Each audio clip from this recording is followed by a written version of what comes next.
ማንኛውም የኤሌክትሮኒክስ ዕቃ ለመግዛት ስታስቡ ሁልጊዜ ጭንቅላታችሁ ውስጥ የሚመላለሱ ከባድ ጥያቄዎች አሉ። የተጋነነ ዋጋ ተነግሮኝ ይሆን ወይስ ኦሪጂናል መስሎኝ ኮፒውን ገዝቻለሁ? ዛሬ በዚህ ቪዲዮ በ2026 የአዲስ አበባን የኤሌክትሮኒክስ ገበያ ከላይ እስከታች እንፈትሻለን። ከስማርት ቲቪ እስከ ምርጥ ላፕቶፖችና ስልኮች ትክክለኛ ዋጋቸው ስንት ይሆን? ዋጋ ብቻ አይደለም፣ በምትገዙበት ወቅት ሱቁ ውስጥ የሚሰሩ ሰዎች ስነ ልቦና እንዴት መርዳት እንዳለባቸውና አንድም ሳንቲም ሳትበዘበዙ ምርጡን ዕቃ መርጣችሁ የምትወጡበትን ሚስጥር ጭምር ነግራችኋለሁ። እስከ መጨረሻው አብራችሁን ቆዩ። እሺ፣ አሁን መገናኛ ሲቲ ሞል ላይ ደርሰናል። ላፕቶፖችን ለማየት ማለት ነው። እሺ፣ እንዴት ነው? ሰላም ነው? እግዚአብሔር ይመስገን። ላፕቶፖችን ለማየት ነበር የመጣሁት። ምን አይነት ላፕቶፖች ነው ያላችሁ?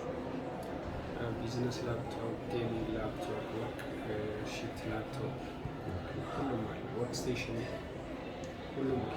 ታሳየኝ ትችላለህ? ይህ ጌሚንግ ላፕቶፕ ነው። ይሄኛው ጌሚንግ ላፕቶፕ ነው። እሺ፣ ጌሚንግ ላፕቶፕ ነው። ኮር i9 13ኛ ጄኔሬሽን ነው። ሮግ ስትሪክስ ይባላል። ግራፊክሱ RTX 4060 ነው። 1 ቴራ በ16 ጂቢ የሆነ ላፕቶፕ ነው። ለጌሚንግ የሚጠቀሙበት ላፕቶፕ ነው። ለዲዛይን እንዲሁም ለአርኪቴክቸሮች ለኮዲንግም ይጠቀሙበታል። 8 ጂቢ ግራፊክስ ካርድ አለ እና ይህ ላፕቶፕ እኛ ጋር ማግኘት ትችላለህ። ኪቦርዱም ይበራል ማለት ነው። ባክላ RGB ላይት የሚባለው ማለት ነው። RGB ኪቦርድ ላይት የሚባለው እንደዚህ ይበራል። አሁን ይሄ ምን ያህል ይሰጣል በአሁኑ ሰዓት? ይሄኛው አሁን 270 ሺህ 270 ሺህ። ሌላስ እንደዚህ ለኮዲንግ የሚሆናሉ ለከስ የሚሉ ቢሮ ለኮዲንግ ለቢሮ የሚሆኑ ላፕቶፖች አሁን እነዚህ በአዲስ ማለት ነው በብራንድ የሆነው 14ኛ ጀኔሬሽን የሚባል ነው። ይሄ ኮር 7 ማለት ነው። ይሄ ኢንቴል አይ ከቀረ በኋላ የሚመጡ ላፕቶፖች ናቸው። ለአያያዝ በጣም ምቹ ናቸው። እንደዚህ 360 ሮቴት ማድረግ የሚችሉ ላፕቶፖች ናቸው። 16 ጂቢ ራም፣ 512 ጂቢ SSD ስቶሬጅ አላቸው። ኢንቻቸው 14.1 ኢንች ስክሪን ሳይዝ ናቸው እና ብራንድ የሆኑ ላፕቶፖች ናቸው። ግላሳቸው ጎሪላ ግላስ የሚባል ነው፣ ቴምፐርድ የሆነ ማለት ነው። ስለዚህ እነዚህ በጣም አሪፍ ላፕቶፖች ናቸው። ለቢሮ ለኮዲንግ ኢቭን በጣም አሪፍ የሚባሉ ላፕቶፕ ናቸው። HP ኦሚኒ ቡክ ነው የሚባሉ ብራንድ የሚሆኑ እቃዎች ማለት ነው። አሁን እነዚህ ስንት ነው የሚባሉት ዋጋቸው? እነዚህኞች ደግሞ አሁን ባለው ሬት 180 ለተማሪዎቹ የሆኑ ላፕቶፖች ይኖራቸው? ለተማሪ የሚሆን ላፕቶፕ አለ ነው ዝቅ የሚለው ኒው ፕሮሰሰር የሆኑ ላፕቶፖች ማለት ነው። እሱ ደግሞ እዚህ ለምሳሌ እነዚህ ላፕቶፖች ኮር i5 ሆነው 12ኛ ጀኔሬሽን ናቸው። 14.1 ኢንች ስክሪን ሳይዝ አላቸው። 16 ጂቢ ራም፣ 512 ጂቢ SSD ስቶሬጅ ነው ያላቸው። ኒው ፕሮሰሰር ናቸው። ባትሪያቸው ሎንግ ታይም ይቆያል። ኒው ፕሮሰሰር ሲሆን የባትሪ ኮንሳምፕሽናቸው ዝቅተኛ ስለሚሆን የባትሪ ቆይታቸው ከፍተኛ ይሆናል ማለት ነው። ለተማሪዎች የሚሆኑ በጣም ዋጋውን ተመጣጣኝ ላፕቶፖች እነዚህ አሁን እስከ 75 አሁን ሰው በአብዛኛው ኮምፒውተሮችን ሲገዛ ምን ነገሮችን ጥንቃቄ ማድረግ አለበት ብለህ ታስባለህ? ላፕቶፕ ሲገዛ ሰው ብዙ ጊዜ የማያየው ነገር ምንድን ነው? ስቶሬጁ ጄኒውን መሆን መቻል አለበት። ስቶሬጁ ጄኒውን መሆን መቻል አለበት ማለት የኤስኤስዲ ብራንዱ ስሙ ማለት ነው እሱ መጻፍ አለበት ላፕቶፕ ላይ። ለምሳሌ 512 ወይ ደግሞ 1 ቴራ ከሆነ ከሱ በፊት ብራንዱ መኖር መቻል አለበት። አንደኛው ነገር እሱ ነው። ሁለተኛ ነገር ደግሞ ላፕቶፕ ሲገዙ ኢዲት ሊደረግ ይችላል። ለምሳሌ i5 i7 ሊደረግ ይችላል። እሱን ደግሞ ኤክስዲያግ ላይ ገብተው ትክክለኛ ኢንፎርሜሽኑ ወይ ደግሞ ሪስታርት ማድረግ መቻል አለባቸው። ላፕቶፕ ከፍቶ ካገኙ በኋላ በዛው ማየት የለባቸው። ሰው ምን ማድረግ አለባቸው? ሪስታርት አድርገው ማየት መቻል አለባቸው ማለት ነው። ሁለተኛ ባትሪውን ቼክ ማድረግ መቻል አለባቸው። ባትሪ ስፔሻሊ ዩዝድ ላፕቶፕ ከሆነ ከ80 በላይ መሆን መቻል አለበት። 80% ያ ማለት ፉል ቻርጅ ካፓሲቲ የዲዛይን ካፓሲቲ ሲባዛ ሲካፈል ከዛ ሲባዛ በመቶ ከ80 በላይ መቻል አለበት። እነዚህ ነገሮች ጥንቃቄ ማድረግ አለባቸው። በጣም አሪፍ። እዚህ እናንተ ጋር ሰዎች መምጣት ቢፈልጉ የአድራሻችሁን ስልክ ቁጥር ካላችሁ ወይም ደግሞ ሶሻል ሚዲያ ፔጅ ካላችሁ ንገር። አዎ ሶሻል ሚዲያ ቲክታክ አለን። የሊደር ኮምፒውተር ትሬዲንግ ይባላል የሱቃችን ስም። አድራሻችን ደግሞ መገናኛ በራርቱ በኩል ሲቲ ሞል 1ኛ ፍሎር ላይ እንገኛለን። ቲክታክ ላይ ደግሞ ስልካችንን የቴሌግራም ቻናላችንን ማግኘት ይችላሉ። እዛ በኩል ኮንታክት ሊያደርጉን ይችላሉ። ጨርሰን ወጥተናል። አሁን ደግሞ ወደ ስልኮቹ ቦታ ነው የምንሄደው። እንዳለ በቃ ከበጀርቤ እንደምትመለከቱት ስልክ፣ ኮምፒውተር ምናምን ቦታዎች ነው ያሉት።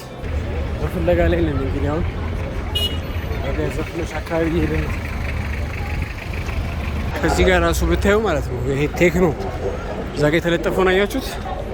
ቴክኖ ብቻውን የራሱን ስልክ ይሸጣል እዚህ ውስጥ ካምፓኒው ማለት ነው። እስቲ እንግባ። ብዙ ምርቶች አላስገባንም ማለት ሌላ እዚህ ዘፍኖች ውስጥ ፈረንስ ስላላቸው እዛ ገብተን እንጠይቃለን ማለት ነው። ስልኮቹን ትንሽ ብራዘር አለን አማን ነው አለን ይመስገን። ስልኮችን ለመጠየቅ ነበር። ምን ስልኮች አሏቸው አሁን ላይ? ምን ይዘው ሁሉንም አይነት ስልክ እንይዛለን። በኦርደር ሲሆን አይፎን፣ ሳምሰንግ እንይዛለን፣ ቴክኖ እንይዛለን። እንደምታያቸው እዚህ ጋር በአሁኑ ሰዓት ደግሞ ቴክኖና ሳምሰንግ ኦኬ። እስቲ ማየት እንችላለን? አሁን ለምሳሌ በቅርቡ የገባ ነው። ይሄ 57 5G ነው ጋላክሲ። ዋጋው ደግሞ 73 ነው። 73,000 ኦኬ። እሺ ይሄ ደግሞ ይሄ 56 ነው። 256 በ12 ነው። ይሄ ደግሞ 70 ኦኬ። ይሄ 17 5G 256 በ8 ዋጋ ደግሞ ቀንሷል። 41 ነበር የሚሸጠው 38 ካሙን 50 ፕሮ ነው። ዋጋው ደግሞ 256 በ8 ነው። አዲስ ነገር ይዞ የመጣው የካሜራ ዙሙ 60x ነው። ባትሪው 6000 ነው። እንደምታየው አሪፍ ዲዛይን አላቸው። ዋጋው ደግሞ 50 ነው። እዚህ ጋር ስፓርክ 50 ይሄን በዚህ ወር የገባ ነው። ይሄ አሪፍነቱ ባትሪው 6700 እና ዋጋው ደግሞ አሪፍ ነው። አሁን ላይ 24 እና 23500 ምናምን ይሸጣል ማለት ነው። እና ሌሎችም አሉ። ስፓርክ ስሊም አለ፣ ስፓርክ 40 ፕሮ ፕላስ አለ እና ኢንተርቫላቸው ከ18000 እስከ አሁን ላይ ቴክኖ ከ18000 እስከ 51000 አለ። ዝቅተኛ ነው ከፍተኛ ያለው ከቴክኖ ሳይድ። ከሳምሰንግ ሳይድ ግን እስከ አልትራ ድረስ ማለት ከዝቅተኛው አሁን ላይ የተሻለ 17500 እና 18000 አልትራ ደግሞ ከፍተኛ እስከ 212 ምናምን እየሸጥን ያለው ማለት ነው። በጣም አሪፍ። እሺ አሁን ሰዎች በአብዛኛው ስልኮችን ሲገዙ ምን ጥንቃቄ ማድረግ አለባቸው? አሁን ያልተለመደው ነገር ስልክ ሲገዙ ኦሪጂናልነቱን ቼክ ለማድረግ ከፈለጋችሁ ትከፍቱትና ስልኩን አይሚውን ታያላችሁ። ከዛ በያዛችሁ ስልክ ክሮም ላይ ትገቡና አይሚ ቼከር ብላችሁ ጽፉና አይሚ ቼክ ታደርጋላችሁ ማለት ነው። ለምሳሌ የዚህን ከለሩን ሳይቀር ያመጣላችኋል ማለት ነው። ያ ማለት ክሮስ ቼክ አደረጋችሁ ማለት ነው፣ ኦሪጂናል ነው ማለት ነው። ከዛ በተያዘ ደግሞ ስትገዙ ፕራይስ ክሮስ ቼክ ማለት ነው። አንድ ቦታ ብቻ ሳይሆን ሌላ ቦታ ሁሉም ጋር ክሮስ ቼክ ስታደርጉ የሚሸጡበት ዋጋ ትክክለኛ ማወቅ ይችላሉ ማለት ነው ከሰማች ሲገዙ። ኦኬ በጣም አሪፍ። ሶሻል ሚዲያ አካውንት አላችሁ? ሰዎች እናንተ ጋር መጣ ቢፈልጉ ሳምሰንግ አካውንት አለን፣ ቴክኖ አካውንት አለን። ኦኬ ቼክ አድርገው መጥተው እኛ ዋስትና አለን። ብዙ ብራንች አለን አዲስ አበባ ውስጥ፣ ዴሊቨሪ አለን። ፍሪ ነው ዴሊቨሪያችን። ማወቅ ከፈለጉ እኛ ኮንታክት ማድረግ ይችላል። ብትነግሪልኝ ወይ ደግሞ ሊንኩን ማስቀመጥ ይቻላል። ሊንኩን ማስቀመጥ ትችላለህ። የሳምሰንግ አካውንታችን ሳምሰንግ ስቶር ነው ያለን። ፊደል ሳምሰንግ ስቶር አለን። የቴክኖ ደግሞ ያለን የናኖ ቴክኖ ስቶር እና አዲስ ቴክኖ ስቶር የሚል የቲክቶክ አካውንት አለ። በጣም አሪፍ። ስልክስ? ሁለት ስልክ አለን። መደወል ትችላላችሁ። 11 34 9285 እና 10 48 26 27። በጣም አሪፍ። ስለዚህ እንደዚህ ጀምራችሁ በዚህ ጋርም እንደዚሁ ብዙ ሱቆች አሉ እንደዚህ ሁላችሁ ሙሉን ማለት ነው። ስለዚህ አሁን እየወጣን ያለ ነው። ቲቪ ሳምሰንግ የሚሸጡበት ጋር ገብቼ ነበረ። እዛ መቅረጽ አይቻልም ማለት። አሁን ደግሞ ኤልጂ የሚሸጥበት ቦታ መጥቻለሁ። ውስጥ ምን ያለ ኤልጂም አይሆንም ተብሎ ነው ቲቪው ነገር አስቸጋሪ ሊሆን መሰለኝ። ምክንያቱም እስካሁን ሳምሰንግ የሚሸጥበት ቦታ ገብቻለሁ፣ አይሆንም አሉኝ። ኤልጂ ነበርኩኝ፣ ኤልጂም አይሆንም አሉኝ። እስኪ እዚህ ሶስተኛ ፎቅ ላይ የሚሸጡ ቲቪዎች አሉ ተብያለሁ፣ እነሱን እንጠይቃለን ማለት ነው። ቢያንስ እዚህ ይፈቅዱናል ብዬ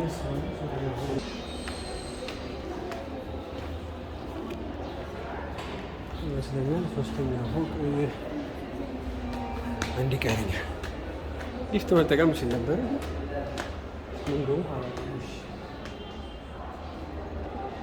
እዚህ ጋር እንዳገኛለን ይኸውላችሁ። እዚህ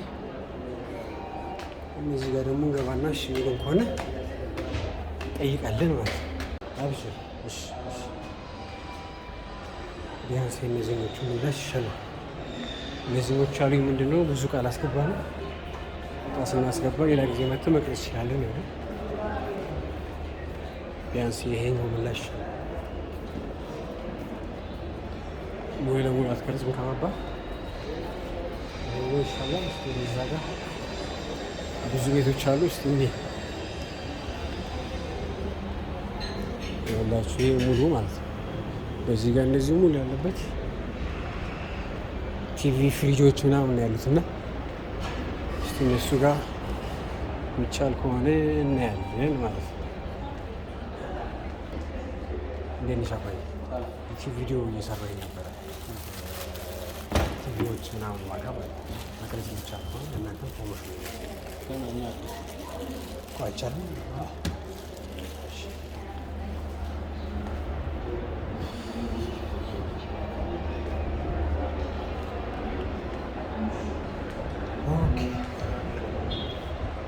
ወጣን እንግዲህ። ስለዚህ የቲቪው ነገር የሚሳካልን አይመስለኝም። ባለፈው ሳምንት አንድ ጓደኛዬ የገጠመው ነገር ልንገራችሁ። አገኘው ብሎ የታሸገ ቲቪ ገዛ ማለት ነው ባለፈው ሳምንት ነው። ግን ገዝቶ ቤቱ ከሄደ በኋላ ሲከፍተው ፓናል ነው ቲቪው። ፓናል ማለት ምን መሰላችሁ? ኮፒ ነው ማለት ነው። ፓናል ማለት ኮፒ ነው፣ የተቀየረ ነው ማለት ነው። እና ሜላችሁ ፈልጌ ነው እቃው ርካሽ ሆነ ማለት ወይም ደግሞ ታሸገ ማለት ኦሪጂናል እቃ አይደለም። እና ይህንን ነገር ስትገዙ ጥንቃቄ እንድታደርጉ ብዬ ነው ይህን ነገር የነገርኳቸው። አሁን ደግሞ እነዚህን እቃዎች ስትገዙ ላፕቶፕ ሊሆን ይችላል፣ ቲቪ፣ ስልኮች ስትገዙ 3 ዋና ዋና ነገሮችን ማየት ያለባቸው ነገሮች አሉ። እነሱን ልንገራችሁ። የመጀመሪያው ነገር ዋራንቲ ነው ወይም ደግሞ ዋስትና። ሱቆች ዋራንቲ ወይም ደግሞ ዋስትና ሰጧችሁ ማለት እቃዎቹ ትክክለኛ ናቸው ማለት አይደለም። በነገራችን ላይ ሱቅ ውስጥ ናችሁ የእቃዎቹ ሴሪያል ነምበር በስልካችሁ ኦፊሻል ገጽ ላይ በመግባት እዛ ሆናችሁ ማረጋገጥ አለባችሁ። ሁለተኛው ደግሞ የታደሰ እቃ ነው። ይህም ማለት አሮጌ ወይም ብልሽት ያጋጠመውን እቃ አዲስ አስመስለው በካርቶን አሽገው ሊሸጡ ይችላሉ። በተለይ ደግሞ ለአፕል እቃዎች ሴሪያል ነምበሩ በኤፍ የሚጀምር ከሆነ የተጠገነ ወይም ደግሞ ከዚህ በፊት ብልሽት አጋጥሞት ተሰርቶ አዲስ አስመሰሉት የሚሸጡት ነው ማለት ነው። ይህንንም ጥንቃቄ አለ። ሶስተኛው ደግሞ ድርድር ነው። የትም ቦታ ይሁን እነዚህን እቃዎች ስትገዙ የተነገራችሁ ዋጋ የመጨረሻው አይደለም። ቢያንስ ከ10% እስከ 15% አውርዳችሁ መከራከር ወይም ደግሞ ዋጋ መስጠት ትችላላችሁ። እንግዲህ የዛሬ ኤሌክትሮኒክስ ዋጋ ጉዞአችን ወይም ደግሞ ጥያቄዎቻችን ይህንን ይመስል ነበር። ቪዲዮችንም ይህን ይመስላል። ዋጋዎችን አይተናል። ማድረግ ያለባቸውን ጥንቃቄዎችንም አይተናል። እንግዲህ ቪዲዮን ከወደዳችሁት ላይክ፣ ሼር፣ ሰብስክራይብ ማድረግ እንዳትረሱ። ለወዳጆቻችሁም አካፍሉ።